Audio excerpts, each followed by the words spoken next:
Dirty Outlaws House of Rock concert series continues with national recording artist 12 Stones and Stonebreed. June 30th, 8 p.m.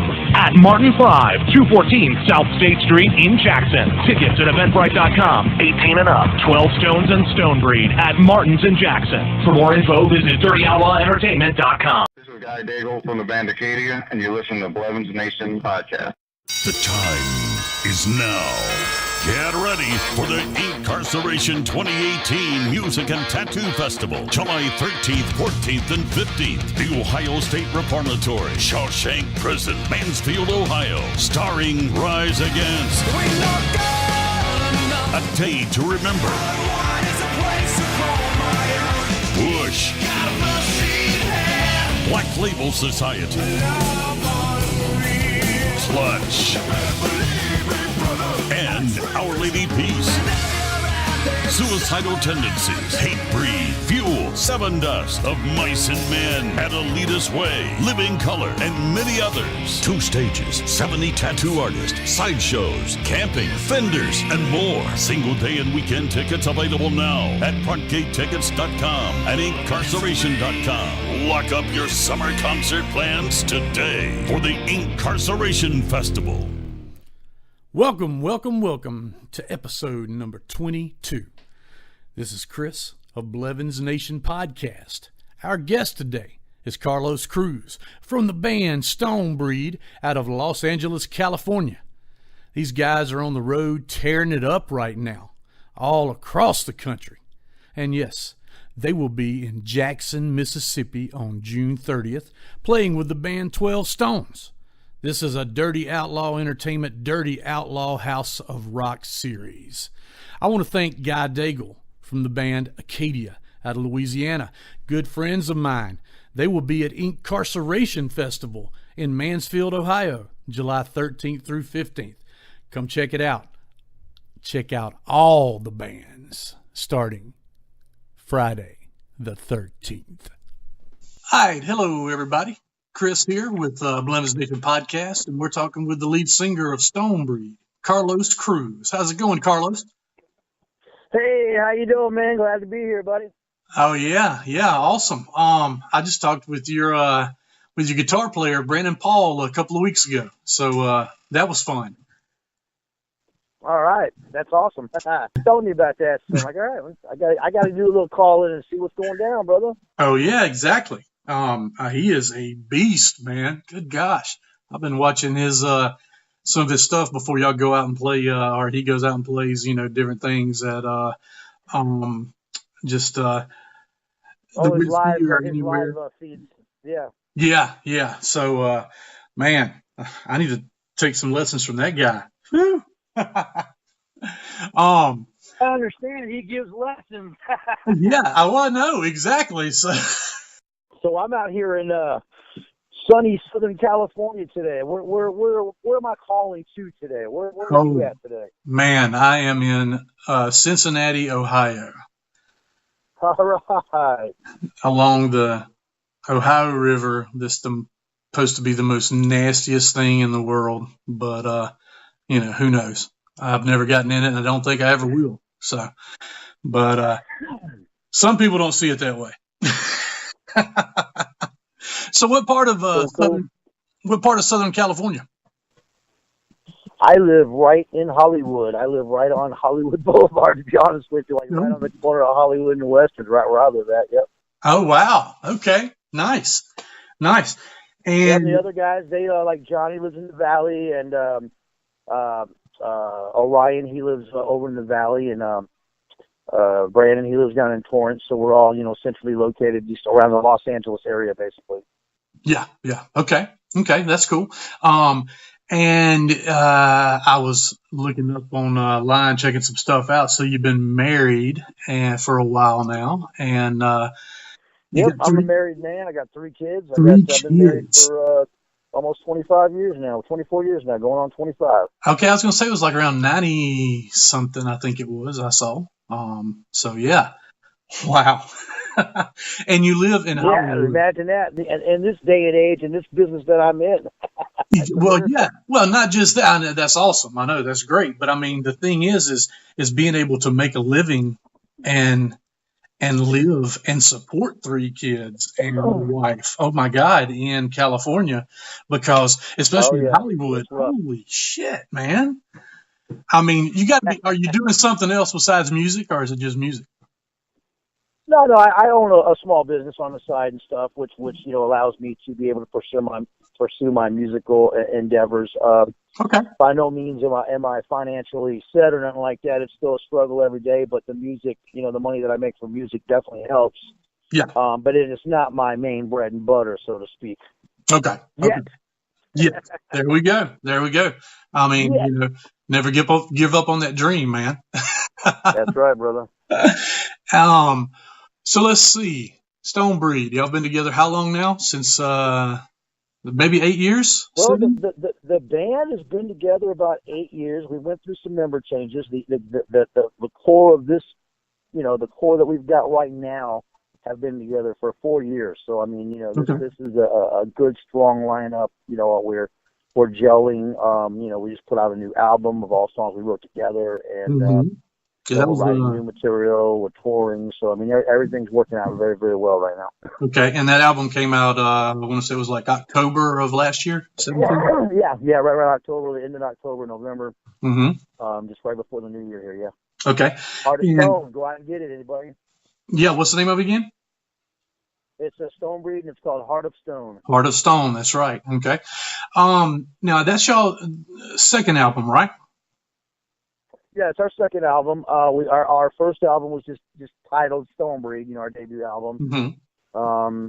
And we still play, a couple of the songs from the first album in our live set. A lot of people really, really, latched on to Whiskey Well and Back Home and Last Dollar are 3 of like the most fan favorite songs from the first album. So, we're still pretty true to that as well. But we're out promoting our new album now. Right. And you said, you told me y'all were hitting the road Thursday, right? Headed to Texas? Well, actually, we leave Wednesday from LA because on this trip we're going to drive because we have 4 shows in Texas. We're going to play Thursday night. We're in Dallas. So if anybody's, I don't know when this comes out, but just if you're listening, you hear about this before. Thursday night we're in Dallas at the Hideout, and actually it's in North Richland Hills, which is like right outside of Dallas. Friday night, we drive down to Austin. We play the Dirty Dog Saloon right on 6th Street. Saturday night, we drive down to Houston, and we play at the Concert Pub North with Michelangelo Bacchio, which is one of those legendary guitar players from the 80s. Should be a great show, great venue. Yeah, and then Sunday we stopped in San Antonio at they're having the Memorial Day Metal Fest. It goes on Saturday and Sunday, like 40 bands and 2 stages, and then, it's going to be insane. And then we play Sunday night on the Sunday night, which is the 27th. And then we head home, and then we're home for a couple weeks. And then we're taking back off. We're going up to like Vegas and where are we going in? Salt Lake, and then we're going over to Omaha, and then we're going into Missouri, and then we're shooting down to Jackson, Mississippi on the 30th to play a show with 12 Stones. Hell yeah! That's where I'm from. That's where I'm from, Jackson, Mississippi, man. Well, that's where our booking agent, Dirty Outlaw Entertainment, that's where they're based out of. Right, exactly. Yeah, Daryl and Brian. That's right. That's right. You know all that. That's right. So where are you at? You're in Ohio right now, though, right? Yeah, I'm in Ohio. I moved up here about 4 years ago. So, so you're from Jackson, and you know Daryl and Brian and those guys. Oh yeah, very good. Oh, beautiful. Yeah. So that's so they're bringing us down there to Jackson. We've never played there before. We're coming in there to play with 12 Stones. We're excited about that. Oh yeah, definitely. That'll be a good show. Glad to see that they're growing and stuff down there. So, that's awesome, and glad to see that they're getting y'all over there. I'm helping them out, trying to get some bands up here. Some of their bands up here, and then some bands from up here down there. So. Just a little networking, working with everybody, helping everybody out. Helping each other out. That's what it's all about. Most definitely. Let's see. Don't want to get into age or anything, but we're none of us are spring chickens anymore. We'll just say that. What'd you cut your teeth on as far as music wise, or let's just say singing? I'm sorry, I didn't hear that. It kind of broke up a minute. Could you repeat the question? Oh yeah. So what did you cut your teeth on? Like your singing. Well, What was you know your? what? I mean, I started singing, at an early age. Obviously, listening to. I think some of my biggest influences were like, believe it or not, it was Elvis. Because I mean, when my mom and dad listened to Elvis a lot, and then You and me I both. used to sing to all the songs on the radio in the backseat of my mom's station wagon. And she listened to a lot of the top 40, AM, FM stuff back then, and that was kind of like all your 60s, 70s, 80s type music, stuff like that. So I would sing along on the radio to bands like Sweet and Elton John, Philadelphia Freedom, and stuff like that in the backseat of my mom's station wagon. And then I found out at an early age that girls really like those like teenage 70s idols kids like Donny Osmond and the Franco family, the little Tony DeFranco and kids like that. So that's Garrett. then I was like, well, shit, man, I want the chicks to like me. So I started at an early age going, man, I want to be a singer like these guys. And then I when I first saw Kiss on Midnight Special, just the next day I knew. And then I talked my dad into taking me to see Aerosmith in concert. And then when I walked out of that concert, I was like, right then that day forward, I was like, I'm going to be in a rock band, no matter what I got to do. So. Now, what year was that Aerosmith show? Or do you remember? Oh, geez, I don't know. Let me think here. I would say the 35 years ago. Maybe 78, 79, 80 in that area, maybe. Okay, cool. Hell yeah. I started going to concerts at a very young age, man. Well, when Aerosmith was good, we'll say that. Yeah. Or not so commercialized, whatever, with that's something else. But anyway, so. But yeah, I knew I wanted to be a rocker, so I bought a drum kit and tried that for a while, but that was like, I had my first gig, and I had to carry all the equipment there and set it up and tear it down. Meanwhile, the singer just shows up and, he's drinking beer off with the chick before I'm even done. So I was like, you know what, screw this. I'm going to be the singer. I sold my drum kit, man, and started screaming in a microphone, man. Well, hell yeah. I mean, so do you play guitar or anything? I mean, just for songwriting ability? Well, yes and no. I play enough to where I can write. I know some chords. Mm-hmm. I do write songs on the guitar, but as far as like playing on stage, well, I mean, I shouldn't say that because I do play some songs acoustically on stage, but I'm no guitar player. You know what I'm saying? I mean, especially when you're in a band with a guy like Brandon Paul, I'm definitely like, no way am I a guitar player, man. I shouldn't even be around a guitar. Oh yeah, I know what you mean about that. Well, that's cool. So let's see, pick your brain here. What's no problem, bro. What's your favorite song off the new album? Ooh, man, that's just so hard to say because I wrote all of them, all the lyrics to every one of them, and well, they're all like okay. I mean, that's so cliche, but. Well, let's do it this way. I like ones for different reasons. Like I like the song "Faded Memories" because I think that's it starts off rocking. It's got a good melodic feel to it. It's got a good memorable chorus, and it's just in my opinion, of course, it's just a really good song. I like Jet City a lot because it's more of a hard rock driving song, and it kind of it's got like an '80s. Classic rock 80s hair metal type vibe feel to it, and that's what I grew up listening to. So I mean, you can hear my influences come out in our songwriting, and I like that song for that reason. Yeah. Geez, I don't know. Well, it's kind of weird because like. Let's put it this way. What's that? Let's put it this way. Which one hits home more to you? Which one is there one that's more, what's the word I'm looking for? Which one connect with more? Yeah, exactly. Yeah. Well, like I said, it would probably Still tough. Faded Huh? memories. Yeah, I mean, I don't know. There's just something about that song that I really, really like. And we enjoy playing it live, and a lot of people really like it. So it's leaning to be my favorite song on the record, I guess. If I have to pick one. So, well, okay, here's another way. I got an easier way. Which is the best one to play live?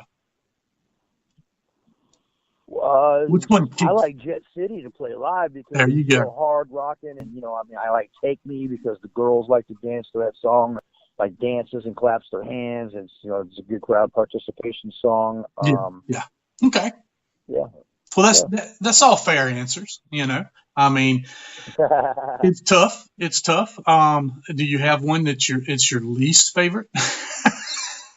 Everybody's got one. Playing live. Yeah, well, everybody's got one. It's like Cherry Pie by Warren. I'll be 100% honest with you because we as a band go through those stages. Like, oh man, I'm tired of playing that song. I'm like, well, I understand you're tired of playing it, but the fans are not tired of hearing it. It was on the first record, and like right now, with our new record coming out, we're struggling with how many songs off the old album should we play in our live set. And sometimes we'll play 30 minutes if we're opening for a national. Mm-hmm. Sometimes we'll play 40, 45 minutes.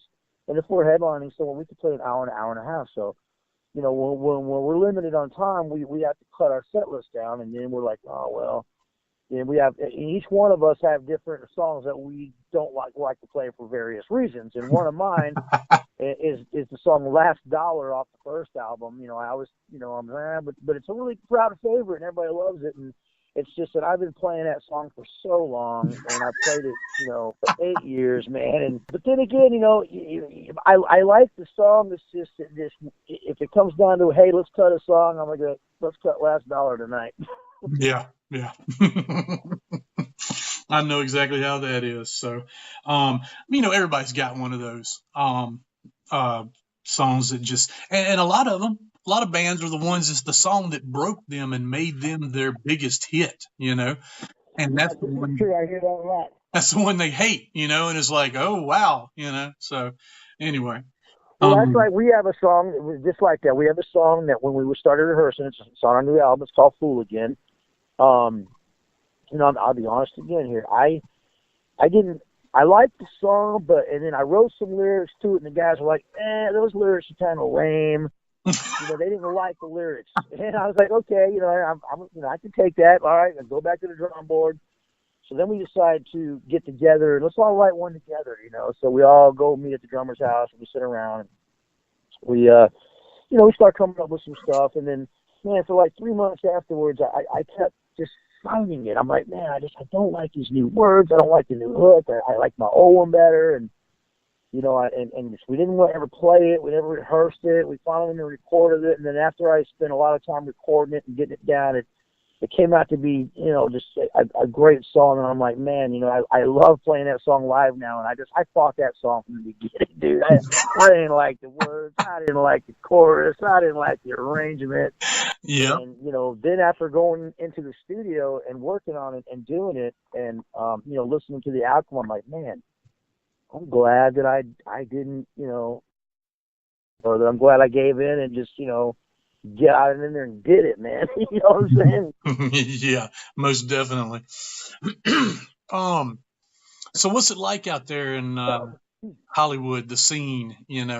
I mean, you were okay. Are you from California? Well, sort of. I was born in Santa Monica, California. I was in kindergarten. Then I left for a long time, and then I didn't come back. Then I've been back here about 10 years now. Okay. But the scene is great here. I mean, there's still a good, vibrant rock scene. Although they've closed a couple of the good clubs down, but the Roxy, the Rainbow, the Whiskey, Mm-hmm. the Viper Room. Those are the legendary places. Sunset Strip. And then, if you go in the valley, there's a couple of clubs, and then there's stuff down in Orange County, Malone's. Mm-hmm.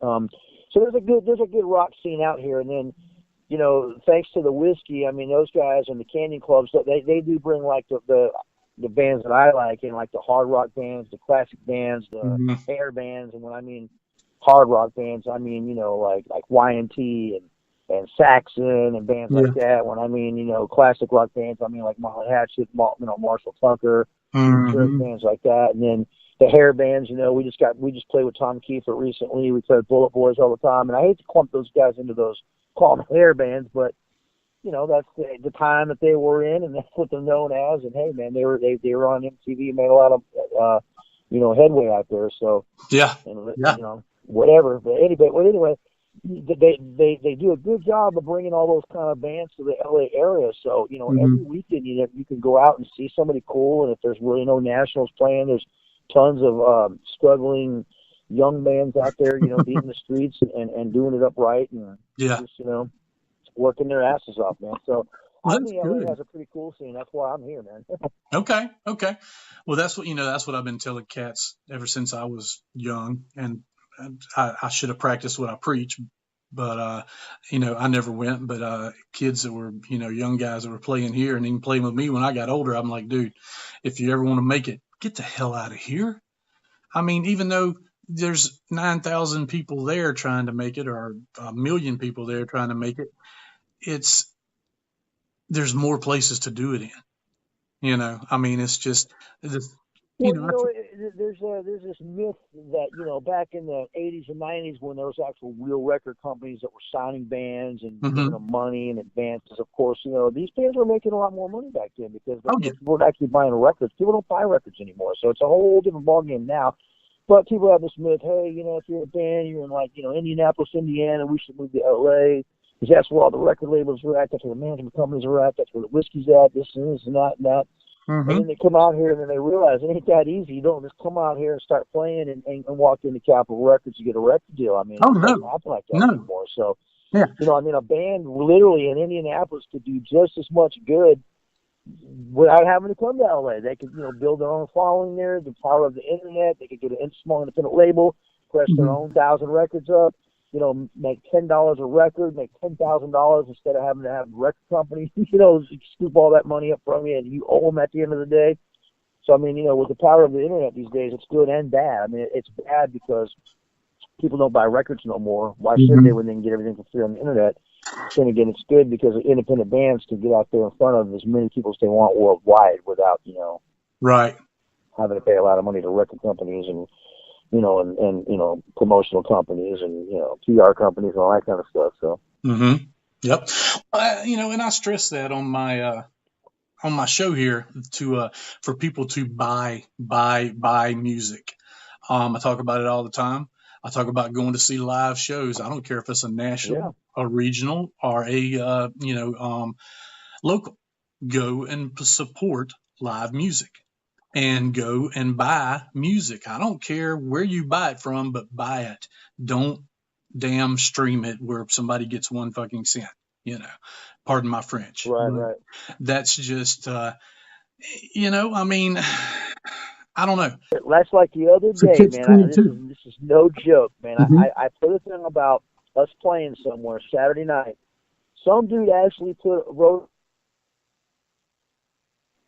but I can watch it at my house for free because I know someone's going to Facebook Live it. I thought about that for a minute. I was like, he's absolutely right. I mean, if you can watch the show from your house for free, why would you want to get out and go out and other than going out and supporting real live rock and roll music? But I mean, your average lazy person, that's their mentality these days. They're like, oh, well, why should I go out and support a band? I could just sit home and watch it on Facebook Live. I'm like, well, that's. Well, you know what, stupid, dude, because you're not helping out the scene at all. You're just it's not just that. It's not just about supporting live music. It's about and I want to call it a tradition. I want to call it a way of life. I want to call it, you're going out, you're supporting live music, you're hanging with people. It's a whole damn experience. It's not just the band. It's associated with people that are there to see the band. That's like at a show,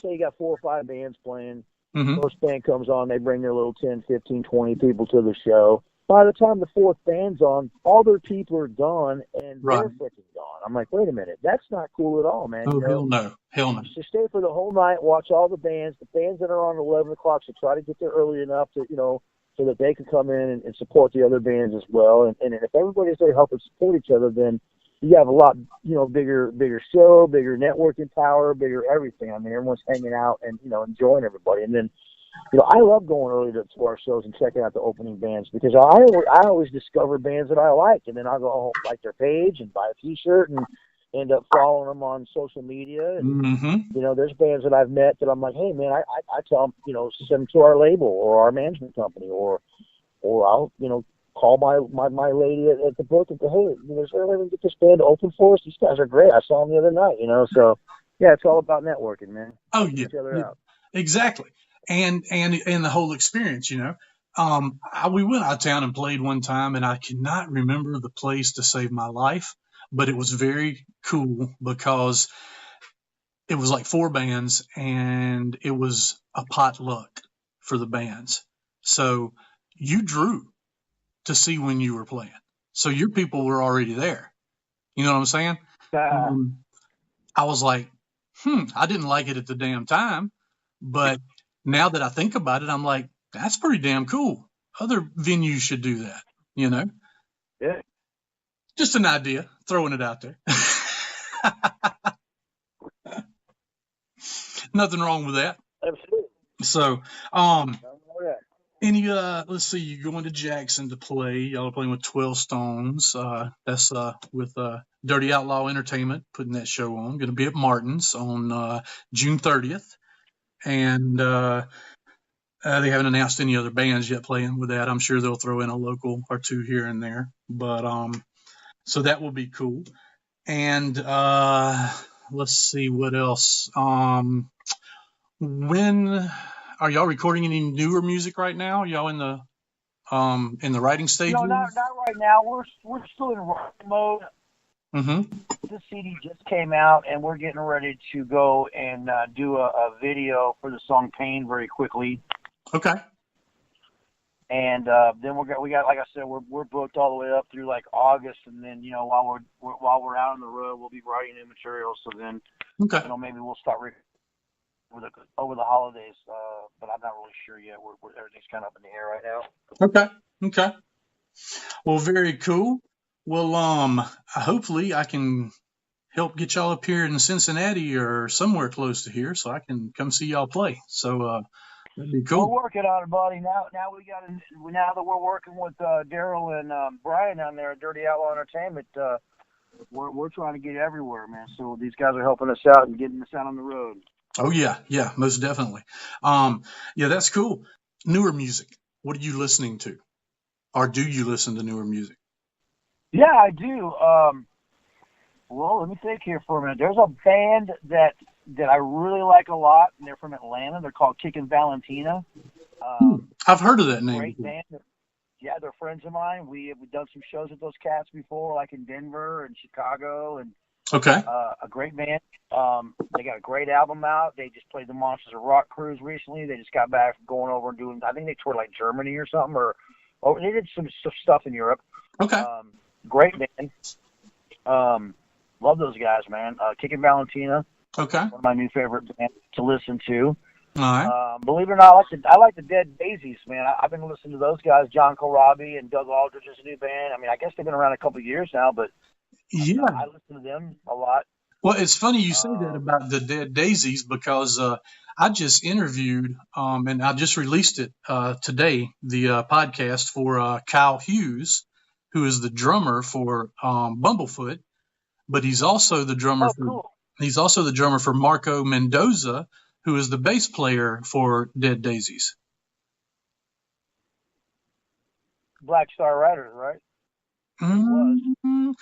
Well, I'm not sure, but I know he's doing a solo thing, and that's what. Marco Mendoza, yeah, I know Marco. I know Chris Hughes also. He was at one of our shows at the Whiskey recently. My buddy was out traveling with him. My buddy from Arizona. Okay. Conrad Mendoza. Oh, okay. Yeah, he was out traveling with Chris Hughes. Brought him to our show at the Whiskey, man. Okay. I'm friends with Chris on Facebook. Yeah, we're Facebook friends. Okay. Yeah, no, this is Kyle Hughes. Yeah, that's what I meant. The drummer for Bumblefoot, right? Yes, yeah. Kyle. His name's Kyle. Yeah, that's him. I thought, yeah, that's him. Okay, That's what I'm cool. talking about. I'm sorry, All right. Chris, but I meant Kyle. Well, I'm Chris, so that's where you got it mixed up. I'm just not a drummer. Yeah, I probably mixed me up a little bit, man. But yeah, if you get a chance, check his out. I just dropped it today, so it's on Facebook, the link and everything. So, and I'm dropping.